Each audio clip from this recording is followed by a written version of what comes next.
देखो यहाँ पे फर्स्ट क्वेश्चन है which and how many groups present in periodic table, explain the factors which depends upon it. तो हम जानते थे पीरियोडिक टेबल में 4 ग्रुप बनाए हुए हैं। कौन से? तो S, P, D and F. किस बेसिस पे बनाए थे? तो लास्ट इलेक्ट्रॉन जो ऑर्बिटल्स में एंटर होता है उसी के हिसाब से फोर्थ ग्रुप बनाए हुए। तो first there are 4 group present in periodic table which are S, P, D and F. किस बेसिस पे बनाए हुए? तो which is depends upon atomic orbitals which are filled by last electron. Suppose last electron S orbitals में जा रहा है तो वो किस ग्रुप में आएगा? एस ग्रुप का एलिमेंट्स होगा। लास्ट ऑर्बिटल्स का इलेक्ट्रॉन मतलब लास्ट इलेक्ट्रॉन अगर पी ऑर्बिटल्स में जाएगा तो इसका मीनिंग ये होगा कि ये एलिमेंट्स पी ब्लॉक का रहेगा। लास्ट इलेक्ट्रॉन डी ऑर्बिटल्स में जाएगा तो क्या समझेंगे? ये इलेक्ट्रॉन किस में बोला? डी में बोला तो डी में जाएगा। लास्ट इलेक्ट्रॉन एफ ऑर्बिटल्स में एंटर हो रहा है तो समझना कि ये एफ ब्लॉक का एलिमेंट्स है। तो अभी हमें इंडिविजुअली हर ग्रुप की डिटेल्स पढ़नी पड़ेगी। ये पीरियोडिक टेबल आप देख सकते हो, पर इसके पहले एस ब्लॉक में first and second 2 he group रहेंगे। पी ब्लॉक की 13 ग्रुप से लेके 18 ग्रुप्स रहेगा जिसका हमने डिस्कशन कर लिया हुआ है। हाइड्रोजन जिसका ग्रुप डिसाइड नहीं, पीरियड फर्स्ट है, उसका बेसिक रीजन है, वो पढ़ेंगे।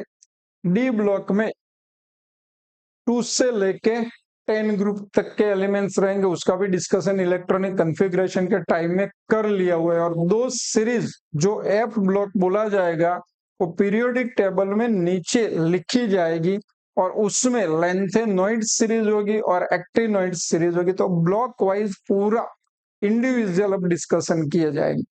तो यहाँ पे फर्स्ट क्वेश्चन ही आएगा आपका, right a note on S block elements of periodic table. तो एस ब्लॉक के बारे में आपको याद कर लेना है। तो फर्स्ट चीज जो आपको आता है वो पहले याद कर लो, बाद में कैसे लिखना है वो डिसाइड करेंगे। तो फर्स्ट ग्रुप सेकंड ग्रुप दोनों किस ब्लॉक में आते हैं? एस ब्लॉक में आते हैं। उसका रीजन क्या है? तो भाई दोनों जो एस ब्लॉक में आ रहे उसका रीजन है कि उसका जो लास्ट इलेक्ट्रॉन रहेगा वो किस में रहेगा? एस ऑर्बिटल्स में रहेगा। कौन से ग्रुप है? First and second group. ये सभी मेटल्स है, नॉन मेटल्स है कि मेटेलॉइड्स है? तो सभी मेटेलिक एलिमेंट्स है। मेटेलिक एलिमेंट्स क्यों है? सभी मेटल्स। इसका रीजन है कि भाई ये फर्स्ट और सेकंड ग्रुप, जिसके फर्स्ट ग्रुप के आउटर मोस्ट में 1 इलेक्ट्रॉन रहेगा और सेकंड ग्रुप के आउटर मोस्ट में 2 इलेक्ट्रॉन रहेंगे। तो ऑलवेज फर्स्ट ग्रुप एलिमेंट्स एक इलेक्ट्रॉन लूज करके M+1 आयन बनाएगा। M मतलब क्या लोगे? तो रिप्रेजेंट करे, जैसे सोडियम तो Na+, पोटेशियम तो K+, पूरे सभी। सेकंड ग्रुप के एलिमेंट्स जिसको 2 इलेक्ट्रॉन आउटर मोस्ट में होंगे तो 2 इलेक्ट्रॉन लूज करके 2+ आयन बनाएगा। अभी आपको ऑक्सीडेशन नंबर डिटेल में पढ़ना होगा, और अभी इतना याद रख लो कि जो चार्ज है आयन का वही उसका ऑक्सीडेशन नंबर है। तो फर्स्ट ग्रुप एलिमेंट्स उसका ऑक्सीडेशन नंबर +1 रहेगा। सेकंड ग्रुप एलिमेंट जिसका चार्ज कितना है? 2 है, आयन का चार्ज वही उसका ऑक्सीडेशन नंबर होता है, उतना याद रखो। तो सेकंड ग्रुप का ऑक्सीडेशन नंबर कितना रहेगा? +2 रहेगा। फर्स्ट ग्रुप एलिमेंट्स को अल्कलाइन मेटल एलिमेंट्स बोला जाता है। सेकंड ग्रुप एलिमेंट्स को अल्कलाइन अर्थ मेटल एलिमेंट्स बोला जाता है। तो पॉइंट टू पॉइंट याद रख लेना, बाकी नोट्स आपके सामने फिर से आती जाए। अब बात है कि सपोज मैंने मेटल ले लिया सॉलिड, तो उसमें से इलेक्ट्रॉन लूज करने के लिए एनर्जी देनी पड़ेगी। क्या देना पड़ेगा? एनर्जी देनी पड़ेगी। अभी डेल्टा लिख रहा, तो ये जो एनर्जी देनी पड़ेगी उसको आयोनाइजेशन एंथैल्पी बोला जाता है। तो डेल्टा आई एच भी लिखा जाता है। बाकी डिटेल में डिस्कस करेंगे। तो इसमें क्योंकि आउटर मोस्ट में एक या तो दो इलेक्ट्रॉन है तो इजीली इलेक्ट्रॉन लूज हो जाएगी। तो इसमें इलेक्ट्रॉन इजीली लूज हो जाने की वजह से एनर्जी कम देनी पड़ेगी, तो उसकी आयोनाइजेशन एंथैल्पी बिल्कुल कम है बाकी के एलिमेंट्स के कंपैरिजन में। कंप्लीट। तो फर्स्ट ग्रुप सेकंड ग्रुप इसकी आयोनाइजेशन एंथैल्पी कम हो। दूसरी बात है कि रिएक्टिविटी। तो generally chemical reaction electron lose करने के अथवा तो इलेक्ट्रॉन गेन करने की टेंडेंसी पे डिपेंड करता है। जितना जल्दी इलेक्ट्रॉन लूज करेगा उतनी उसकी रिएक्टिविटी ज्यादा रहेगी। सेम वे जितना जल्दी इलेक्ट्रॉन गेन करेगा उसकी रिएक्टिविटी ज्यादा रहेगी। तो मेटल क्या करते हैं, इलेक्ट्रॉन जल्दी जल्दी लूज कर रहे थे। इसका मतलब first group and second group elements highly reactive elements. क्या है, हाईली रिएक्टिव एलिमेंट्स है। तो इतने टॉपिक आपको याद रखने और टॉपिक टू टॉपिक आपके सामने आते जाएंगे। तो फर्स्ट तो डेफिनेशन आएगी, एस ब्लॉक एलिमेंट्स किसको बोलेंगे। तो अभी नॉर्मली तो हमने बोल दिया कि भाई लास्ट इलेक्ट्रॉन एस ऑर्बिटल्स में एंटर होता है वो सभी एस ब्लॉक के एलिमेंट्स होते हैं। तो यहाँ पे आप डेफिनेशन थोड़ा अलग तरीके से भी लिख सकते हैं। The elements in which the differentiating electron enters into S subshell भी बोला जाएगा, F subshell are known as block elements. यहां से आपको वर्ड को चेंज करना है तो लास्ट इलेक्ट्रॉन लिख सकते हैं। It consist of two groups. कौन से ग्रुप है, तो फर्स्ट ग्रुप जिसको अल्कली मेटल्स बोला जाएगा, सेकंड ग्रुप जिसको अल्कलाइन अर्थ मेटल्स बोला जाएगा। इसके बाद उसके कैरेक्टरिस्टिक। तो the outer most electronic configuration of first, ये पहले लिखा जाता था। नाउ एज पर IUPAC हम फर्स्ट ग्रुप्स लिखेंगे। तो फर्स्ट ग्रुप्स इज NS1, वो पढ़ा दिया था। सेकंड ग्रुप के इलेक्ट्रॉनिक कन्फिग्रेशन क्या रहेगी, तो NS2 रहेगा। आउटर मोस्ट में 2 इलेक्ट्रॉन रहेंगे। These all are metals with low ionization enthalpies। वो क्लियर हो चुका हो कि भाई उसको आयोनाइजेशन एंथैल्पी मेटल्स की कम होती है अथवा तो लेस होती है। They show +1 group 1 and +2 group 2 oxidation state. दो ऑक्सीडेशन स्टेट आपको मिलेंगे। First A group, first B group. Metallic characters are and reactivity increase down the group. तो ये थोड़ा आपको क्यों हो रहा है वो बाद में पढ़ा देंगे, पर इतना अभी याद रखो कि भाई ग्रुप में आप ऊपर से नीचे जा रहे हो तो metallic characters and reactivity increase होगी। जैसे कि लिथियम, लिथियम से आप आ रहे हो पोटेशियम, तो पोटेशियम के मेटेलिक प्रॉपर्टीज क्या होगी, ज्यादा होगी लिथियम की कंपैरिजन में। इसका रीजन बाद में पढ़ोगे। रिएक्टिविटी भी इंक्रीज होगी, ऊपर से नीचे जाओगे तो रिएक्टिविटी भी इंक्रीज होगी। दोनों ग्रुप में सेम ट्रेंड रहेगा और is a periodic properties. Because of highly reactivity they are never found in pure state. ये मैंने पहले भी बताया था आपको स्टार्टिंग में कि कोई एलिमेंट्स ज्यादा रिएक्टिव है तो क्या करेगा, सपोज सोडियम ले लो, तो इलेक्ट्रॉन दूसरों को दे देगा जो इलेक्ट्रॉन गेन करेगा उसको, पर सोडियम Na एटॉमिक फॉर्म में आपको नहीं मिलेगा। दूसरों को इलेक्ट्रॉन देगा तो दूसरे के साथ कंबाइन होगा, कंबाइन होगा तो किस फॉर्म में मिलेगा, कंपाउंड फॉर्म में मिलेगा। मोस्टली ऑक्साइड, कार्बोनेट, बाइकार्बोनेट के फॉर्म में ये एलिमेंट्स मिलते हैं, पर प्योर स्टेट में कभी भी मिलते नहीं है फर्स्ट और सेकंड ग्रुप के elements. Lithium and beryllium, the remaining elements from ionic compounds with 6th and 7th group element. Exception है, जनरली क्या होता है, मेटल्स क्या करेगी, तो मेटल्स का ट्रेंड ये होता है कि भाई इलेक्ट्रॉन लूज करेगा। जैसे हम वेल नोन एग्जांपल है Na करना क्या चाहिए, इलेक्ट्रॉन लूज करना चाहिए। सेम में नॉन मेटल का कैरेक्टर क्या है, इलेक्ट्रॉन गेन करना चाहिए, हम पढ़ चुके।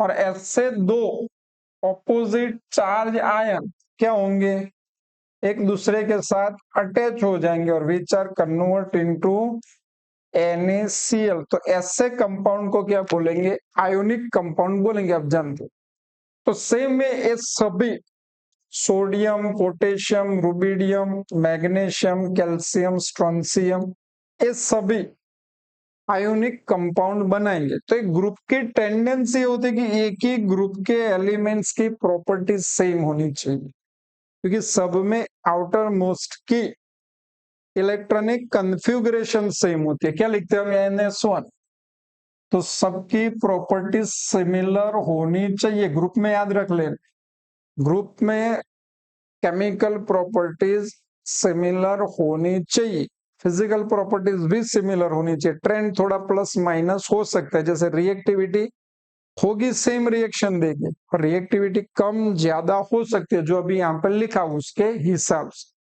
For lithium and beryllium, except lithium and beryllium, the remaining elements form ionic compounds, बाकी के सब आयोनिक कंपाउंड बनाएंगे ऐसे, पर ये दोनों आयोनिक कंपाउंड नहीं बनाएंगे।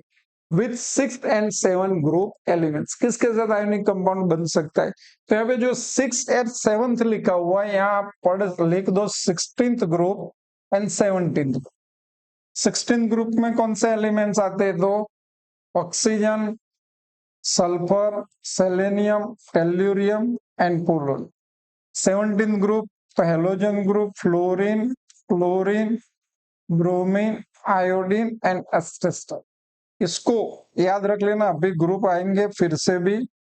चाल्कोजन बोला जाता है 16 ग्रुप को, चाल्कोजन एलिमेंट्स बोला जाता है। 17 ग्रुप को हैलोजन बोला जाता है। तो सभी एलिमेंट्स इसके साथ, जैसे एग्जाम, आयोनिक कंपाउंड बनाएंगे। क्लियर? पर लिथियम एंड बेरिलियम इसके साथ आयोनिक कंपाउंड बनाता नहीं है, वो एक्सेप्शन है। इसका रीजन डिटेल में एस ब्लॉक एलिमेंट्स में आता था, जो अभी आपको पढ़ना नहीं है क्योंकि सिलेबस में अब नहीं।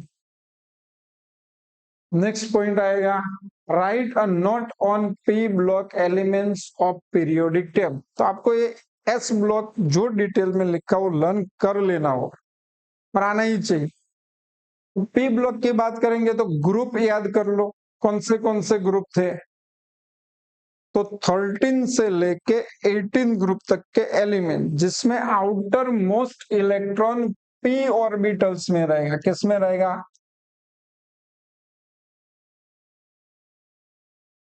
पर उसमें एक एक्सेप्शन ये है कि भाई हीलियम, जिसकी इलेक्ट्रॉनिक कंफिगरेशन 1s2 है, तो बेसिकली वो होता है 18th ग्रुप में। कौन से ग्रुप में होता है? 18th ग्रुप का फर्स्ट एलिमेंट है। हम उसको लिखते हैं पी ब्लॉक में, क्योंकि उसकी कैरेक्टरिस्टिक बाकी के 18 ग्रुप के एलिमेंट जैसी है, पर आउटर मोस्ट में उसमें जो इलेक्ट्रॉन है वो एस ऑर्बिटल्स में, तो बेसिकली एस ग्रुप का एलिमेंट्स होना चाहिए। फिर भी हम इसको 18th ग्रुप में मतलब पी ब्लॉक में क्यों रखते हैं? तो क्योंकि उसका जो प्रॉपर्टीज है हीलियम की, वो नियॉन, आर्गॉन, क्रिप्टॉन, जेनॉन जैसे, इसीलिए उसको 18th ग्रुप में रखते हैं। चलो अब इसके इलेक्ट्रॉनिक कन्फिगरेशन याद कर लो। तो 13 ग्रुप से लेके 13, 14, 15, 16, 17 एंड 18 इलेक्ट्रॉनिक कन्फिगरेशन मैंने आपको लिखा ही थी। सपोज एक सेकंड पीरियड का एलिमेंट है तो 2 तो आएगा। तो 13 में आउटर मोस्ट इलेक्ट्रॉन कितने आएंगे? तो 2p1, 2s2 हो गया। तो ये क्या होगा? 2p2, 2p3, ये s कॉमन रहेगा 2s2 सब में, तो बार बार नहीं लिख रहा हूं। फिर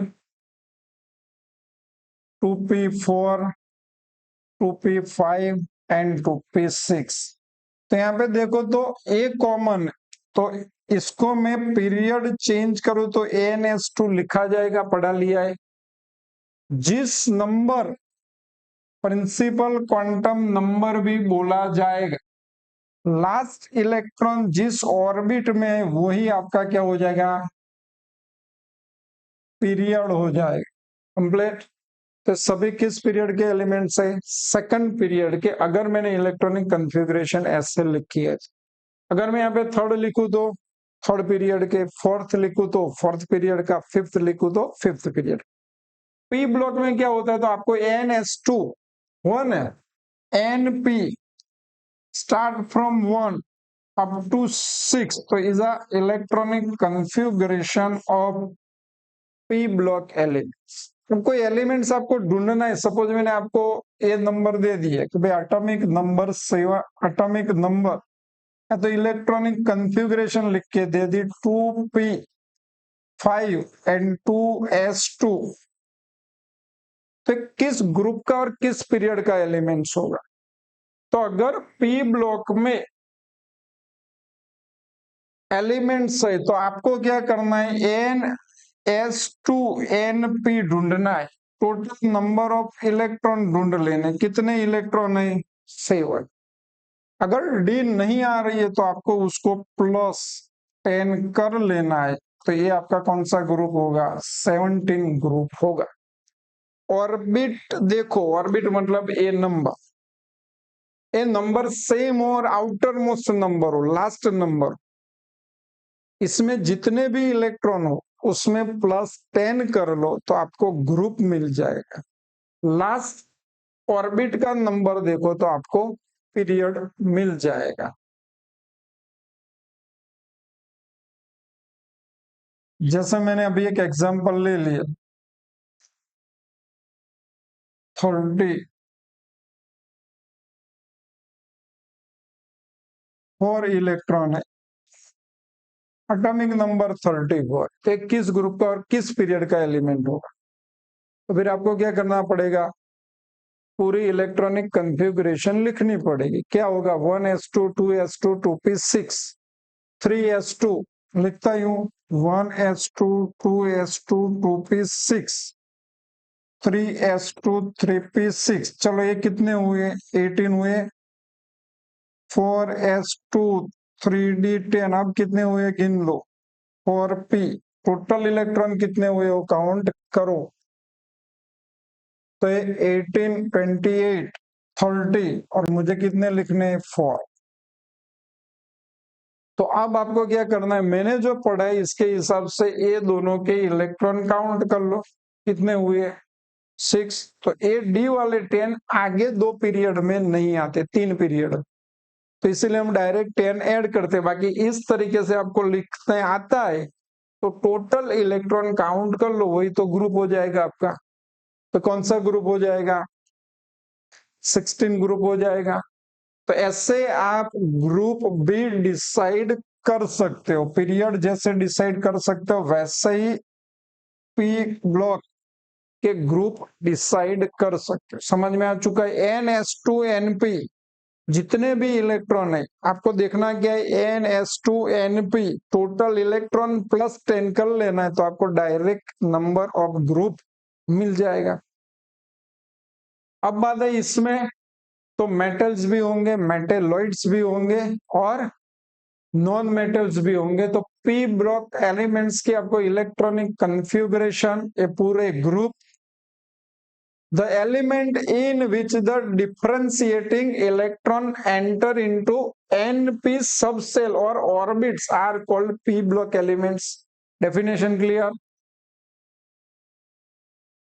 6 ग्रुप मिलेंगे, कौन से 13th ग्रुप से लेके 18th ग्रुप तक। इसके बाद आउटर मोस्ट इलेक्ट्रॉनिक कन्फ्यूगरेशन जो मैंने डायरेक्ट लिख दी थी, NS2NP1 to NS2NP6, ऐसे भी लिख सकते हो।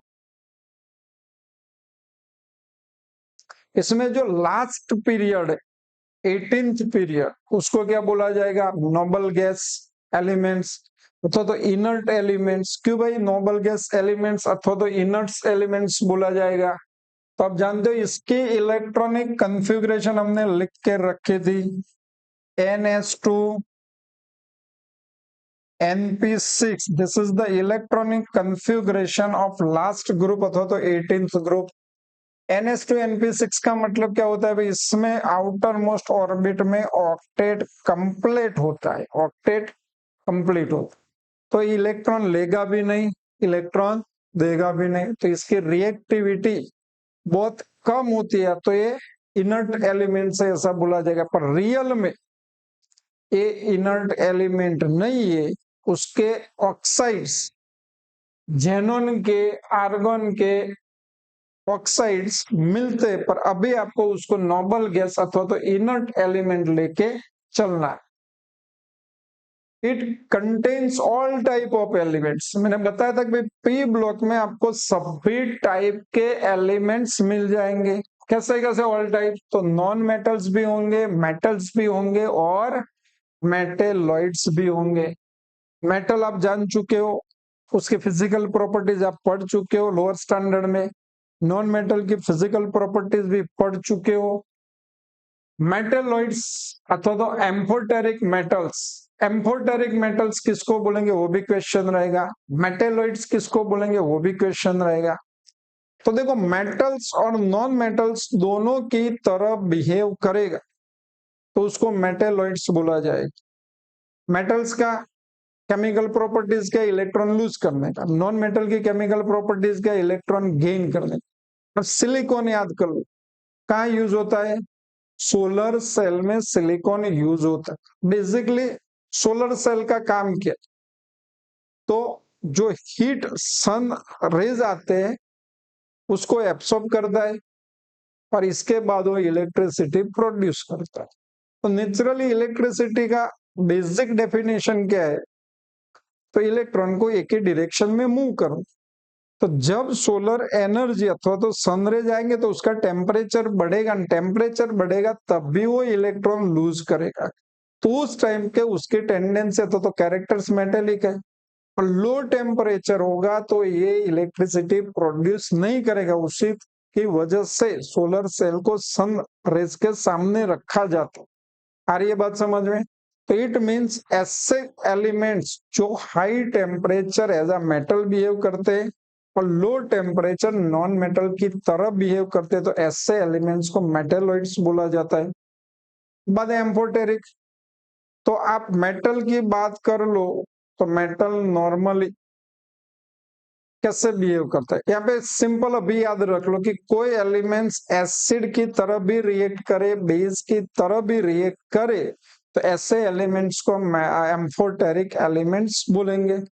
तो ये इसमें एम्फोटेरिक मेटल्स भी होते हैं। वो केमिकल बेस है, जैसे एसिड होता है, बेस होता है, और दोनों के बीच में एसिड की तरह भी रिएक्ट करे, बेस की तरह भी रिएक्ट करे, तो इसको एम्फोटेरिक बोलेंगे। तो न्यूट्रल भी आता है, तो एक अलग वर्ड हो गया।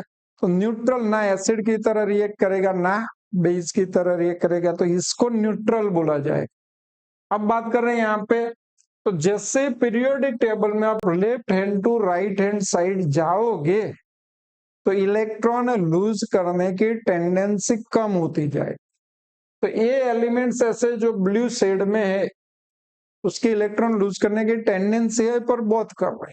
इसके बाद जैसे जैसे हम शिफ्ट होते जाएंगे तो इलेक्ट्रॉन गेन करने की टेंडेंसी बढ़ेगी। और ये दोनों के बीच में जो जिगजैग शेप आपको मिल रहा है, दिख रहा है जिगजैग शेप, ये वाला,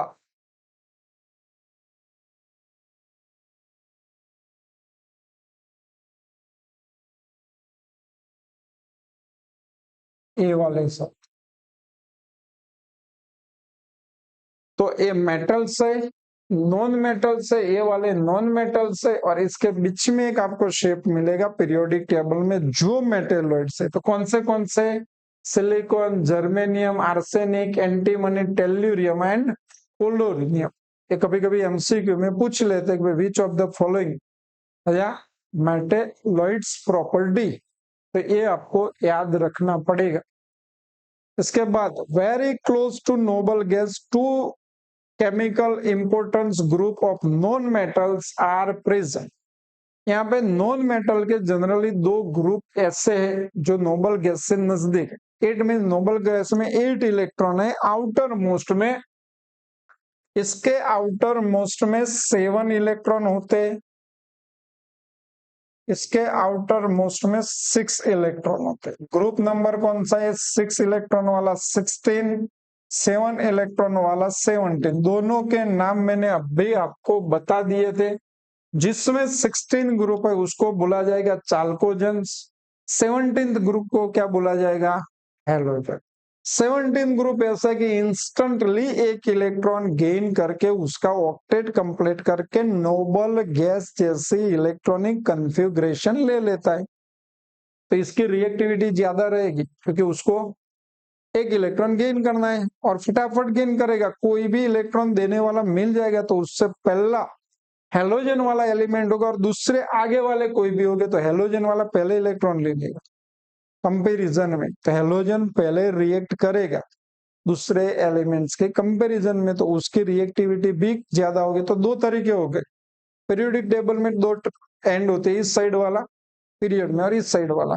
इस साइड वाला मेटल है 1 और 2 ग्रुप, तो उसको इलेक्ट्रॉन लूज करने की टेंडेंसी ज्यादा है तो वो भी ज्यादा रिएक्टिव है।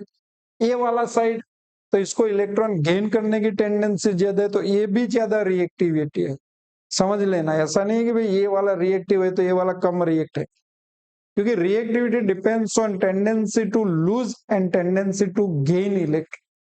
तो ये कंपैरिजन ऐसे होगी आपकी। तो दो ग्रुप का याद रखना है नाम, चाल्कोजन एंड हेलोजन। एलिमेंट्स भी याद रखने पॉसिबल हो तो वो मैंने पढ़ा दिया, बाद में भी पढ़ा है। चाल्कोजन मिनरल प्रोड्यूसर्स, मतलब मेटल जो होगी वो मेटल ऑक्सीजन के साथ नॉर्मली कंबाइन करके ऑक्साइड फॉर्म में मिलती है और मेटल इंपॉर्टेंट होती है। तो अर्थ क्रस्ट में आपको जो मिलेंगे वो ऑक्साइड, कार्बोनेट अथवा तो अलग अलग, तो ऑक्सीजन तो सब में रहेगा, सल्फर भी रहेगा। तो मिनरल्स जनरली इसमें इसके जो कंपाउंड होते हैं वो मिनरल्स होते हैं। हेलोजन सॉल्ट प्रोड्यूसर, जैसे कॉमन सॉल्ट क्या है NaCl, तो जितने भी सॉल्ट है उसमें मोस्टली हेलोजन होता है। बेसिकली सॉल्ट किसको बोलेंगे, तो मेरे हिसाब से उसको ऐसे डिफाइन किया जा सकता है मेटल नॉन मेटल के साथ अटैच होकर जो कंपाउंड बनाता है वो सॉल्ट है। तो यहाँ पे थोड़ा स्पेसिफिक हो जाता है, मेटल हेलोजन के साथ अटैच होकर जो कंपाउंड मिलेगा उसको तो हम सॉल्ट बोलेंगे ही, क्योंकि ऑक्सीजन वाले को हम ऑक्साइड बोलते हैं। और मेटल हेलोजन के साथ अटैच होके जो कंपाउंड बनाएगा उसको हम सॉल्ट बोलेंगे ही, तो सॉल्ट बनेगा।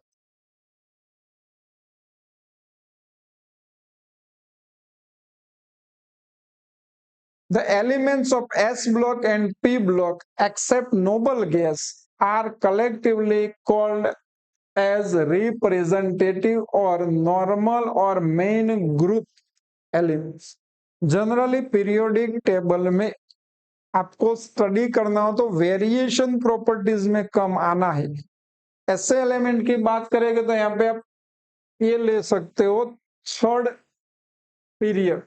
कॉमनली मैं उसको डिफाइन कर लूं तो ऐसे कर लूं, भैया थर्ड पीरियड के जितने भी एलिमेंट्स है और फोर्थ पीरियड के जितने भी एलिमेंट्स, इसमें हमें डी ब्लॉक के एलिमेंट्स कंसीडर नहीं करने, एफ ब्लॉक के एलिमेंट्स कंसीडर नहीं करने। तो जनरली ये थर्ड और फोर्थ पीरियड या तो ये सभी इसके हिसाब से तो सभी एलिमेंट्स को रिप्रेजेंटेटिव अथवा तो नॉर्मल अथवा तो मेन ग्रुप एलिमेंट्स बोला जाएगा। S block elements and P block elements किसको निकाल दिए, except noble gas. Noble gas को कहीं पे भी कंसिडर नहीं करते क्योंकि उसकी प्रॉपर्टी सबसे अलग होती है। Are collectively called as representative, याद हो जाएगा। दूसरा नॉर्मल अथवा तो मेन ग्रुप एलिमेंट्स बोला जाएगा। इतने हो जाए बस। तो ये दो ग्रुप आपके अभी हो गए। क्वेश्चन पढ़ सकते हो। The outer most electronic configuration of alkali metals is, ऐसे तो ऑप्शन लाने की जरूरत ही नहीं, अल्कली मेटल की आउटर मोस्ट की इलेक्ट्रॉनिक कन्फिग्रेशन कौन सी होगी, याद हो तो बोल लो, बोल सकते हो कोई बात नहीं। कॉमन कॉमन कॉमन 1s1 नहीं लिख सकते, तो 1 की जगह में क्या लिखना पड़ेगा, NS1। NS1 तो आंसर आपका हो जाएगा NS1। सेकंड ग्रुप की NS2। In S block elements metallic characters and reactivity downs the group, increase decrease। तो इंक्रीज होगी वो अभी हमने पढ़ लिया, तो ये यहाँ पे आपके 2 ग्रुप कंप्लीट हो रहे, तो इतना आपको अभी लर्न करना होगा।